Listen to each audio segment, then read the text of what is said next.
Carta de Paulo aos Romanos, capítulo 8, versículo 31. Diz assim: que diremos, pois, à vista dessas coisas? Se Deus é por nós, quem será contra nós? Aquele que não poupou o seu próprio filho, antes por todos nós o entregou, porventura não nos dará graciosamente com ele todas as coisas? Só até aí, o restante eu termino na semana que vem. Que diremos, pois, à vista dessas coisas? Para você que talvez não veio a semana passada, só fazendo uma síntese rápida do que eu ministrei na quarta-feira anterior, eu tinha pregado justamente sobre o versículo 30, que Paulo diz, olha, aos que predestinou também chamou, aos que chamou justificou, e aos que justificou também glorificou. Ou seja, a Bíblia diz que nós que fomos escolhidos, não fomos escolhidos porque havia algo de bom em nós, mas fomos escolhidos antes da fundação do mundo, por Jesus Cristo, porque Ele sabia, de fato, o que Ele ia fazer. Ele não escolheu porque sabia que nós seríamos bonzinhos, porque não somos, é o que a Bíblia diz, não há um bom, nenhum sequer, todos pecaram e carecem da glória de Deus. Ou seja, Deus nos escolheu antes da fundação do mundo, Deus nos escolheu antes do nosso nascimento. E por que nós somos forçados a acreditar que Deus nos escolheu antes do nascimento? Charles Spurgeon diz isso. Nós somos forçados a crer que Deus nos escolheu antes de nascermos, porque se Ele nos esperasse nascer, Ele não teria motivo nenhum para nos escolher, simplesmente por isso. Porque você percebeu o tanto de caca que a gente faz? Somos terríveis, pecadores, podres, é o que a Bíblia diz, corrupto, enganoso o coração do homem. Então é por esse motivo que Deus teve que nos escolher antes do nosso nascimento. E a escolha, independente daquilo que nós fazemos, independe daquilo que nós fazemos. O exemplo disso, a Bíblia fala sobre Jacó e Esaú. Não eram gêmeos nascidos quando Deus escolheu um e não escolheu o outro. Para quê? Para que o propósito da eleição se firmasse. Ou seja, eu não escolhi Jacó porque ele foi mais bonzinho que Esaú. Não, eu simplesmente escolhi porque eu quis. Os dois não tinham nem nascido, não tinham feito bem ou mal, não tinham feito coisa alguma. Eu então terminei dizendo que nós somos salvos de fato pela graça e pela misericórdia de Deus. Nós não somos salvos por conta daquilo que nós fazemos, ou seja, pelas obras. É o que chama justificação pelas obras. Não somos salvos por conta das obras, mas por conta da salvação ter nos alcançado, mesmo sendo indignos, mesmo não merecendo. Então nós fazemos aquilo que Deus nos comissiona. A pergunta, portanto, não é por que Deus salva uns e não salva outros. Eu, durante anos, fiquei com essa pergunta na cabeça. Por quê? Qual o motivo? Por que Deus escolhe A e não escolhe B? Escolhe C e não escolhe D? Por qual motivo? A Bíblia diz que é simplesmente por conta do seu bel prazer. A pergunta que eu e você deveríamos fazer não é por que Deus escolhe um e não escolhe outros, mas sim, por que Deus, mesmo todos tendo pecado, ainda assim escolheu alguns? Então não fique questionando a Deus, por quê? O fulano é escolhido e o outro não. Mas Paulo diz em Romanos 3 que todos nós pecamos. A pergunta deveria ser assim: por que Deus ainda escolhe alguns, sendo que ninguém merece? Ninguém é digno de coisa alguma. É por isso que a palavra digno deve ser escrita no chão do inferno, que é isso que todos nós merecemos, sem exceção, da criança mais nova que está aqui ao mais maduro cristão na fé. A Bíblia diz que todos nós merecemos o inferno. Então, reformule a sua pergunta. Não pergunte por que Deus escolhe uns e não outros, e sim, por que mesmo todos nós pecando, Deus ainda assim é misericordioso e escolhe alguns. Nós não somos salvos pelas obras, mas de fato, aquilo que nós fazemos comprova que nós fomos salvos, como diz Tiago capítulo 2, eu coloquei ali, Tiago 2,18? Tem aí? Põe para frente para ver se não aparece. Ah, não tem não, pode voltar lá. Tiago 2,18, mas dirá alguém, tu tem fé e eu tenho obras? Mostra-me a tua fé, sem obras, que eu com as minhas obras te mostrarei a minha fé. Ou seja, nós não somos salvos por causa daquilo que fazemos, mas a nossa conduta, o nosso comportamento, o que nós fazemos de fato mostra se nós somos salvos. Eu quero falar apenas de dois princípios hoje aqui. Primeiro, Deus é pelos filhos, versículo 31, você pode acompanhar comigo? Que diremos, pois, à vista dessas coisas? Se Deus é por nós, nós quem? Toda a humanidade? Óbvio que não. Se Deus é por nós, ele estava falando em relação aos filhos, quem será contra nós? É interessante que ele ainda diz, né? Que diremos, pois, à vista dessas coisas? Quais coisas? Eu e você precisamos aqui para o contexto imediato. No versículo 30 que diz, olha, aos que predestinou, chamou, aos que chamou também justificou, que justificou também glorificou. Ou seja, Em vista dessas coisas que Deus nos escolheu antes da fundação do mundo, em vista dessas coisas que nós fomos chamados pela graça de Deus, em vista dessas coisas que nós fomos justificados pelo sangue de Jesus e que nós seremos glorificados também, com base nessas coisas, quem será contra nós? O que pode impedir o agir de Deus em nossas vidas? Nada, nem ninguém. É claro, mas Paulo está falando de todo o plano de salvação. Começa lá em Romanos capítulo 1, versículo 16, quando ele diz: pois não me envergonho do Evangelho, porque o Evangelho é o poder de Deus para a salvação. Ou seja, Deus arquitetou um plano para que nós pudéssemos ser salvos. Ele arquitetou e Ele executou esse plano. E Paulo vem e diz no versículo 31, que diremos, pois, à vista dessas coisas que Deus fez? Se Deus é por nós, quem será contra nós? Deixa bem claro, né? Isso aqui é exclusivo àqueles que são filhos. Porque até mesmo dentro das igrejas cristãs, é um erro achar que todos que estão dentro da igreja são filhos de Deus. A igreja visível, que é isso aqui que nós conseguimos ver, né? O salão, o lugar de reunião, é feito de pessoas mistas. Pessoas que professam a fé e não são filhos, e pessoas que de fato são filhos. Sempre vai ser assim. Paulo diz isso. Olha, nem todo Israel é de fato israelita. Não é o simples fato da pessoa estar dentro de um lugar religioso, com o livro correto, com a administração correta, que isso necessariamente implica em que ela seja filho de Deus. Nós reconhecemos isso, a Bíblia diz, é pelos frutos. Tem uma canção antiga, do Tião Carreiro e Pardinho, os mais antigos talvez devem lembrar, que chama A Coisa Tá Feia, e uma parte no refrão diz assim: quem não for filho de Deus está na unha do capeta. E de fato é por aí mesmo. Quem não for filho de Deus está lascado, é o que diz a palavra do Senhor. Com base nisso, Paulo diz: quem pode frustrar os seus planos? A salvação. Se Deus é por nós, quem pode atrapalhar essas coisas? Como pessoas que se dizem cristãs podem andar com medo? É por isso que eu não consigo entender. A minha mente não consegue entender. Como que as pessoas acreditam que elas perdem a salvação, sendo que é Deus que a conquistou para elas? Agora você imagina a angústia das pessoas que, olha, na segunda-feira está salvo, daí na terça-feira dá um quebra-pau com a mulher lá, perdeu a salvação, daí tem que ir no culto na quarta para recuperar. Daí na quinta-feira assistiu as diabetes lá, não sei das quantas, perdeu de novo, na sexta-feira busca outra vez. Imagina a angústia, o peso que não é andar dessa forma, é terrível. Agora, se Deus é por nós, meu irmão, pode ter certeza, nada pode nos separar do amor dele, é o que Paulo vai terminar aqui dizendo. Aqui o texto fala especificamente a respeito de salvação, mas nós podemos aplicar em todas as circunstâncias da nossa vida. Se Deus é por nós, nós vamos temer o quê? Nós vamos temer desemprego, vamos temer a enfermidade, a luta, a desgraça, a morte. Abraão lutou contra inimigos mais poderosos que ele e venceu. Por quê? Porque Deus era com ele. Da mesma forma, Davi. Agora, olha a diferença. Por que Davi conseguiu vencer um problemão chamado Golias? Olha para cá, irmãos, por favor. Por que Davi conseguiu vencer um problemão chamado Golias? Porque Davi não lutou pela sua própria força. Lembra que ele disse: quem é este filisteu incircunciso para afrontar o exército do Deus vivo? Ele se preocupou primeiro com o nome de Deus, e depois ele disse: vou contra ti, não com espada, mas em nome do Senhor dos Exércitos. E convenhamos, Davi era um exímio atirador de funda, mas ele sabia: eu não vou confiar na minha habilidade, eu vou confiar naquilo que Deus é. E por conta disso, venceu. Agora, se esses grandes homens venceram grandes coisas, eu e você também podemos vencer as circunstâncias difíceis. Podemos vencer um casamento que talvez durante anos se arrasta só de fachada. Podemos vencer, através da oração, um relacionamento ruim com os filhos. Podemos, de fato, ver grandes coisas acontecendo. Davi passou por circunstâncias difíceis, é verdade. Mas olha que interessante. No Salmo 23 ele diz assim: ainda que eu ande pelo vale da sombra da morte. Ou seja, tem essa possibilidade. Nós, os filhos, passarmos por vales sombrios. O falso evangelho, ele prega diferente. Ele diz: venha para Cristo e tudo vai dar certo. Tudo vai dar certo. Seu salário vai dobrar, seus filhos vão ser um anjo, seu casamento nunca vai ter problema. Não é isso que a Escritura diz. Muito pelo contrário. Jesus, ele nos adverte da seguinte forma: no mundo tereis aflições, tende bom ânimo. Ou seja, pessoas que tentam propagar que a vida cristã é uma vida fácil, é mentira. Se você é cristão há algum tempo, você sabe que não é fácil. Você pensa: vou para a igreja e vai resolver. Não parece que piora às vezes?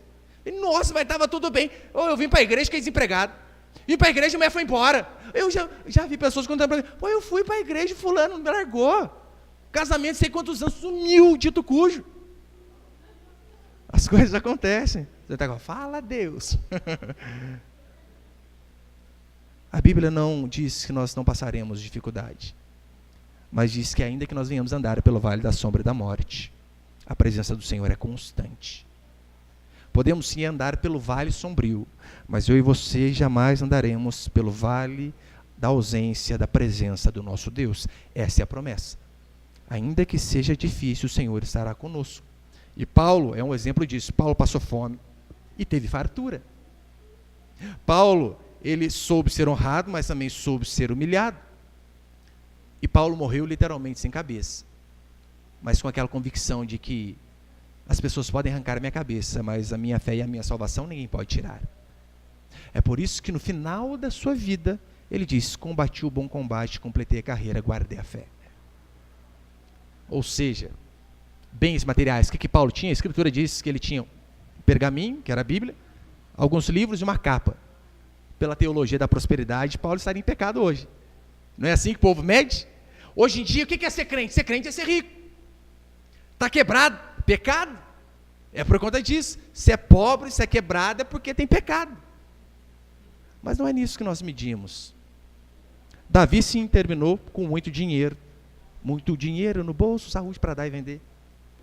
Mas para cada Davi que você citar para mim, que morreu em ditosa velhice rico, eu posso dar para você pelo menos uns 10 apóstolos que morreram sem cabeça, crucificados de ponta cabeça, decapitados, cerrados ao meio, como diz Hebreus. E Paulo também diz, nós não podemos medir uma pessoa por aquilo que ela tem. Óbvio que não. Paulo teve bastante e teve pouco. Mas ele sabia que nenhuma dessas circunstâncias podiam abalar a sua fé, nem fazer com que ele perdesse a sua salvação.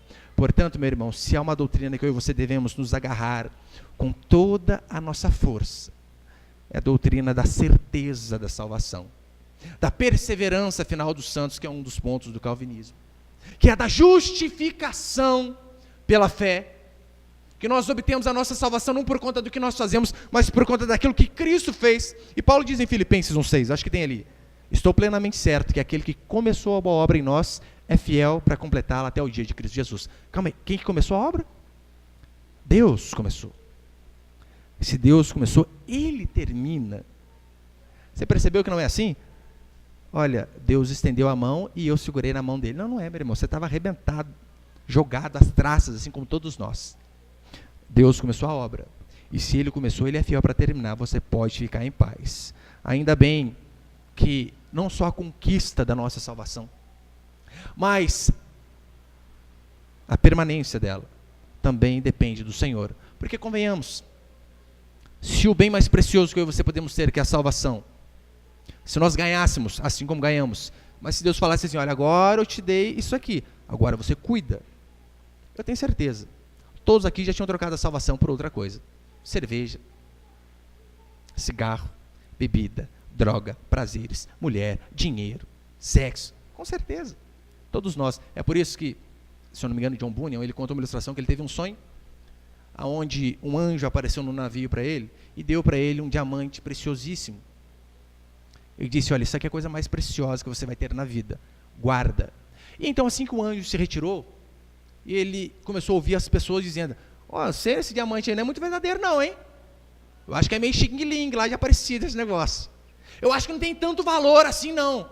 Então ele começou a ouvir aquelas coisas, e as pessoas dizendo, olha, eu dou um bom dinheiro para você, em troca disso daí. E ele acabou que negociou, perdeu, sumiu o diamante. Passou alguns instantes, o anjo voltou, ele já ficou até branco, pálido, porque ele sabia que o anjo ia falar para ele, olha, cadê o diamante que eu te dei? Então, o anjo colocou a mão no bolso e tirou de novo. E ele ficou alegre, até estendeu as mãos. Ainda bem que está aí. O anjo retraiu e disse, olha, isso aqui é seu. Vai sempre ser seu. É o que de mais precioso você tem. Só que eu vou guardar para que você não perca. É assim que acontece com a minha e com a sua salvação. Graças a Deus. Graças ao Senhor. Não depende de nós. Porque se dependesse de nós, meu irmão, já era. É por isso que você podemos dizer, como Paulo diz, se Deus é por nós, quem será contra nós? No Salmo 27, versículo de 1 a 3, diz assim, o Senhor é a minha luz e a minha salvação, de quem terei medo? Ou seja, Ele, quem nos ilumina. O Senhor é a fortaleza da minha vida, a quem temerei? Quando malfeitores me sobrevêm para me destruir, meus opressores e inimigos, eles é que tropeçam e caem, ainda que um exército se acampe contra mim. Não se atemorizará o meu coração, e se estourar contra mim a guerra, ainda assim terei confiança. A confiança que ele tinha era nele? Pode ter certeza. Óbvio que não. A confiança que ele tinha era em Deus, por isso ele podia dizer, tudo posso nele. Como eu disse, o texto fala diretamente a respeito de salvação, mas é claro que nós podemos aplicar em todas as circunstâncias. Se Deus é por nós, não temos o porquê ter medo do amanhã, que se tem algo que tira o sono das pessoas, ai meu Deus, é amanhã. O que eu vou fazer com essas crianças? Eu lembro até hoje, quando a minha esposa engravidou do terceiro lá, isso porque estava orando. É uma maravilha, né? Ora, quero mais um. Eu lembro até hoje, folga, ela veio, amor, não vai no treino de jiu-jitsu hoje? Eu falei, não, hoje eu vou dormir. Então vou falar uma coisa para você vai ser pai de novo. Deus do céu, como que eu vou dormir desse jeito? Já instalei, já. E foi legal que ela contou, feliz, terceiro, né? Passou 10 minutos, de Itacuja, ela, ai, meu Deus do céu, nós somos pobres, o que nós vamos fazer com 3 crianças? Falei, Jesus amado, incrédula, segura aí. Eu falei, minha filha, Deus sustentou até agora. Ou você acha que Deus colocou uma cota pra gente, até 2 eu cuido, hein? Terceiro não é responsabilidade minha. Percebeu como que nós às vezes somos incrédulos? Deus é conosco, não precisamos temer nada. Isaías capítulo 40, versículo 12, depois o 15, vai dizer assim, quem na concha da sua mão mediu as águas e tomou a medida dos céus a palmos? Os cientistas, eles não conseguem contabilizar o tamanho do universo até hoje. Chega ali a quase 200 bilhões de anos-luz. Pastor, o que é isso? É muita coisa. É muito longe. Essa estimativa que ele tem, né, de uma ponta até outra, mais de 100 bilhões de anos-luz. Ou seja, se você pegar uma nave, sair daqui do começo e viajar na velocidade da luz, 300 mil quilômetros por segundo, não é por hora não, por segundo, você vai levar aí mais de 180 milhões de anos para você chegar do outro lado. Grande, né? Aí, Isaías vem e diz, o Senhor mediu tudo isso a palmos. Sabe quando você joga bolinha lá? 1 palmo, 2 palmos e meio. Foi assim que Deus mediu essa enormidade infinita. Quem na concha de sua mão mediu as águas e tomou a medida dos céus a palmo, né? As águas, na ilustração ali, todo esse oceano aí, Deus toma um cuidado para não cair da mão dele, meu irmão, se não cai essa gotinha chamada Oceano Índico, Atlântico. Quem recolheu a terça parte de uma efa de um pó da terra e pesou os montes em romana e os outeiros em balança de precisão? Eu não sei se você já mexeu com balança de precisão, é aquelas uma que tem várias casas decimais.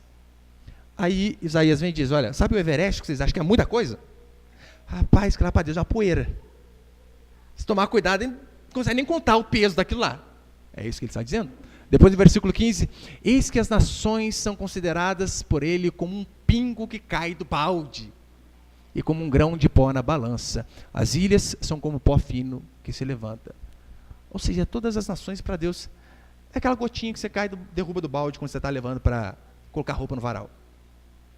Sabe aquele exército chinês lá com milhões de soldados? Pai, Deus é num espirro. Acabou, morreu todo mundo.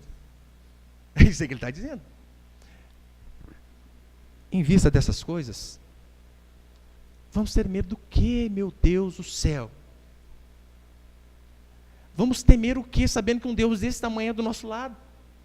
Vamos lá, vamos colocar que se seu pai fosse o Anderson Silva, exemplo, não sei nem se ele luta mais, né?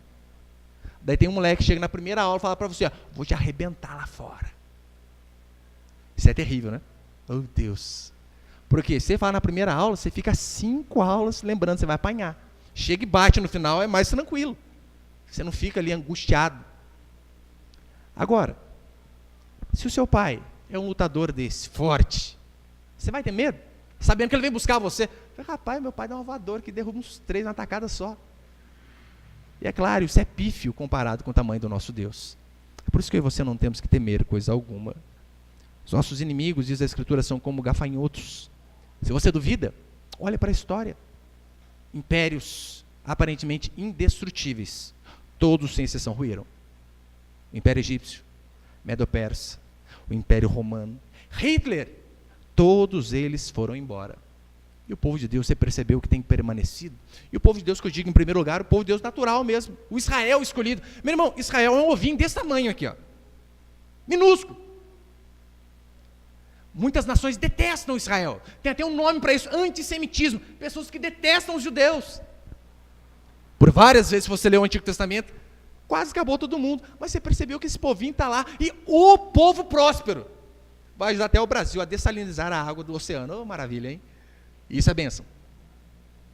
Você percebeu que Israel natural não acaba, por mais tiro, porrada e bomba de fato o dia inteiro lá.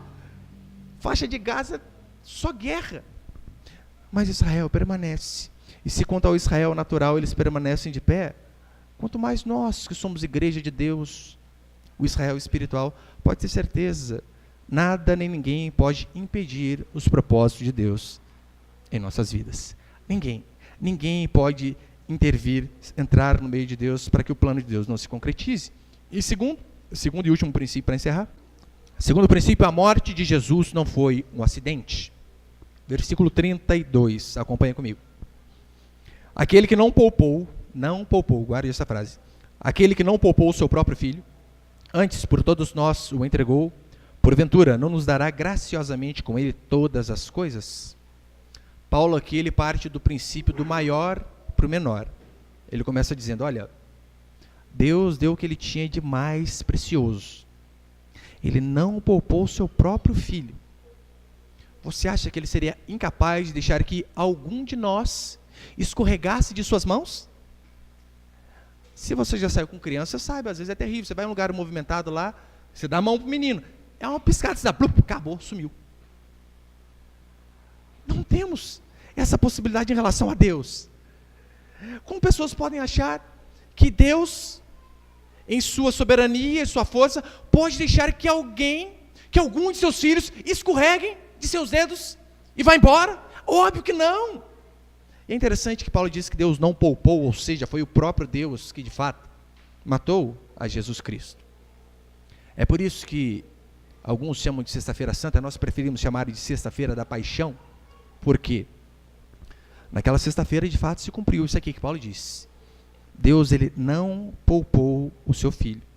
Por isso, Sexta da Paixão, né, mostra o amor de Deus para com a gente. Eu sei que tem um ensino tão errado em cima desta parte, que alguns pensam assim, que quando Jesus Cristo estava no Calvário, ali, quando ele estava sendo crucificado, e então ele morre, é como que se Deus estivesse dizendo assim, olha, vocês fizeram tudo isso com meu filho, mas eu perdoo a vocês. E então aquilo ali abre uma porta para que nós também venhamos a perdoar aqueles que erram contra nós. Não é esse o ensino. Não é. Não é simplesmente Deus mostrando que agora eu e você podemos perdoar. Não é isso que a cruz quis dizer. Isso é um absurdo. A mensagem da cruz, diz a Escritura, é a mensagem da propiciação, da expiação, ou seja, alguém pagando o preço por outro. Homens pecam, homens fazem o que é errado, mas um Deus que obedeceu toda a lei, um filho que obedeceu o pai em tudo, diz a Escritura que esse que era irrepreensível, paga o preço daqueles outros que pecaram. Esse é o ensino da cruz, é Jesus Cristo pagando o preço pelo meu e pelo seu pecado, ou seja, aqueles homens malignos, que estavam ali crucificando a Jesus Cristo, não foi algo que fugiu da vontade de Deus, muito pelo contrário, era Deus levando o seu plano até o fim. Aqueles homens foram apenas marionetes na mão de Deus, para que o propósito de Deus se cumprisse. Deus já tinha designado isso desde o começo, é por isso que você não precisa surpreender, aqueles soldados eram maus, óbvio que eram, mas tudo já estava nos planos de Deus, tudo tinha sido designado por Ele. Isaías 53, versículo 4 e 6, é uma passagem maravilhosa, fica fácil de entender. Certamente, falando sobre Jesus Cristo, certamente Ele tomou sobre si as nossas enfermidades e as nossas dores, levou sobre si, e nós o reputávamos por aflito, ferido de Deus e oprimido, mas Ele foi traspassado pelas nossas transgressões. Percebe? Nós pecamos e Ele paga o preço. Isso é expiação, propiciação. É isso que na cruz estava acontecendo. Alguém estava pagando de fato a minha e a sua dívida. Ele continua dizendo, e moído pelas nossas iniquidades. Essa palavra que é forte, né? Moído. Você lembra lá no supermercado, quando você pede a carne moída, que enfia na máquina lá e, de fato, moe? Esse é o termo que Deus usa para mostrar o que Ele fez com o seu Filho. Deus fez com o seu Filho, não o Império Romano, não aqueles religiosos, invejosos. O próprio Deus fez isso com o seu Filho, é o que diz a Escritura. Moído pelas nossas iniquidades, o castigo que nos traz a paz estava sobre ele, pelas suas pisaduras fomos sarados. Todos nós andávamos desgarrados como ovelhas, cada um se desviava pelo caminho, mas o Senhor fez cair sobre ele a iniquidade de nós todos. Isso daqui foi o que Cristo fez na cruz. A nossa iniquidade, diz a palavra do Senhor, Ele levou sobre si, e tudo Deus tinha planejado. É por isso que quando Pilatos está julgando a Jesus Cristo, ele diz: olha, eu tenho poder sobre você, eu posso te soltar ou eu posso mandar te matar. É interessante, olha a resposta de Jesus, João 19:11. João 19:11, respondeu Jesus: nenhuma autoridade teria sobre mim, se de cima não te fosse dada. Por isso, quem me entregou a ti tem maior pecado. Ou seja, nenhuma autoridade teria sobre mim, se de cima. Se Deus não tivesse dado para você. Ou seja, Pilatos, isso aí que você está fazendo, você só está fazendo porque meu Pai designou. Do contrário, você não tem poder nenhum. Eu poderia clamar aqui, ele mandaria uma miríade de anjo e acabaria com tudo rapidamente. Em Atos 2:23, Pedro diz que Jesus Cristo foi entregue pelo determinado desígnio e presciência de Deus.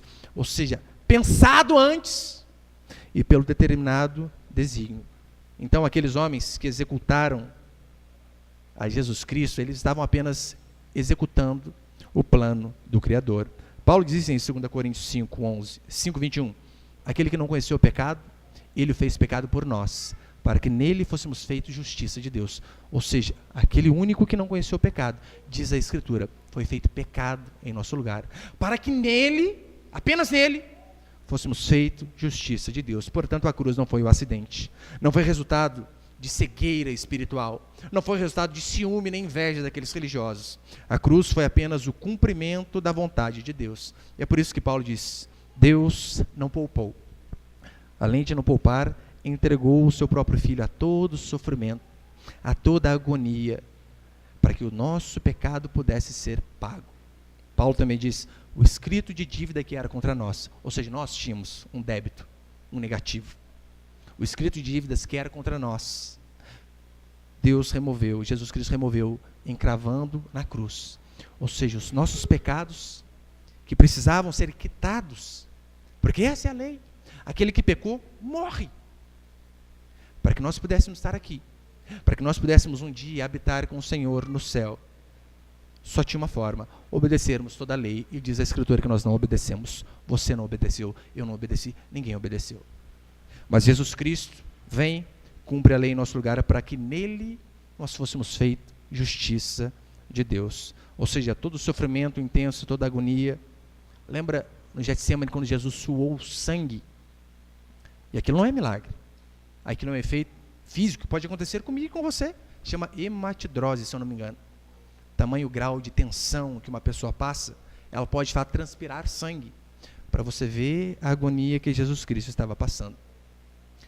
Aquilo ali era a única forma de miseráveis, corruptos, pecadores, imundos como nós sermos salvos. Não tinha outra forma. A única forma de nós sermos salvos era Jesus Cristo, alguém pagando o preço em nosso lugar. E foi isso que ele fez. A ira de Deus derramada sobre o seu próprio Filho. Eu sei que esse termo ira de Deus tem a cada dia mais se afastado dos púlpitos. Quem que gosta de falar, né? Ira de Deus? Mas a Bíblia diz que Deus é vingador. Olha o nome de Deus, vingador. Hoje em dia as pessoas não gostam desse tipo de mensagem. Ela gosta mais daquela mensagem, né?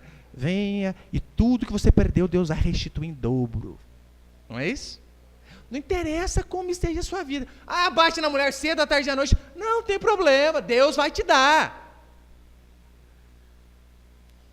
Não interessa como que você anda durante a semana. Contanto que domingo você vem ao culto, traga aqui o seu dízimo, a sua ofertinha, todos os seus problemas vão ser resolvidos. Mentira! A Bíblia diz que é mentira. A Bíblia diz que nós somos pecadores. E que se não for a graça de Deus sobre nossas vidas, todos nós, sem exceção, ainda estaríamos perdidos. Por isso que a Bíblia diz que Deus não poupou o seu próprio Filho, antes o entregou. E para encerrar, É interessante que diz que Deus entregou o seu próprio filho, não porque nós éramos bonzinhos, porque talvez você pense assim, pastor, eu sei que eu sou ruim, mas tem gente pior que eu.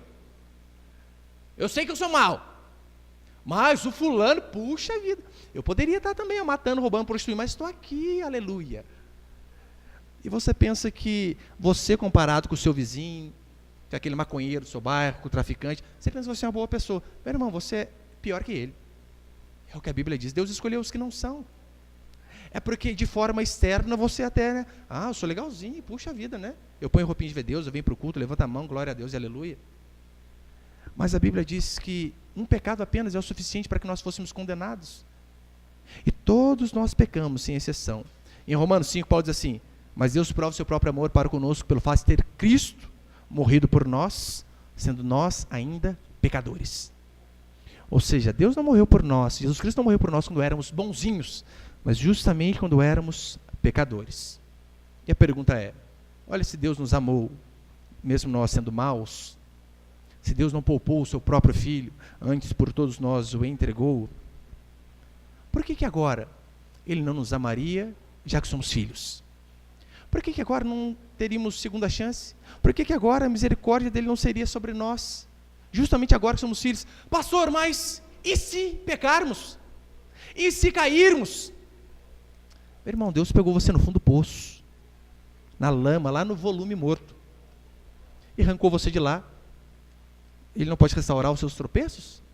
É óbvio que pode. Ele nos tirou do chão. É claro, isso aqui não é um álibi para você viver a vida de qualquer jeito, porque o entendimento que vem à mente é esse. Mas calma aí, se eu não perco a salvação, se Jesus Cristo me salvou e ele mantém a salvação, eu posso viver do jeito que eu quiser. Não tem problema não. Dá uns tirinhos de vez em quando, entornar o caneco, sábado sim, sábado, não tem problema. Não é isso. A Bíblia diz que o fogo sempre vai arder, principalmente nos filhos. Pode ter certeza. Se estáis sem repreensão de que todos sois participantes, é porque não sois filhos, sim bastardos. Ou seja, está vendo pecado, meu irmão, não está acontecendo nada com você, um indício grande que você não é filho de Deus coisa alguma. Porque filho de Deus, Deus pune seus próprios filhos. E o pecado sempre vai trazer consequências terríveis na minha e na sua vida. Mas é interessante que ele diz, olha, não nos dará graciosamente com ele todas as coisas? Que todas as coisas?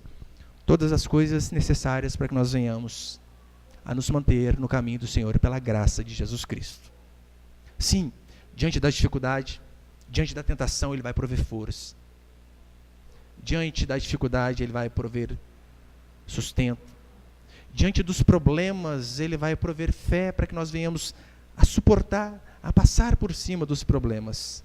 Por isso que quem de fato não acredita nessa bendita doutrina da perseverança final dos santos, ou seja, de que aqueles que são escolhidos Deus vai levar até o final, eu não digo que não são crentes, até são, eu creio que são cristãos, mas ainda eles não entenderam a profundidade do amor de Deus e de fato aquilo que Cristo fez na cruz. Porque Deus não levaria o seu filho à morte de cruz, para nos salvar, só que de repente depois ele acaba que nos perde.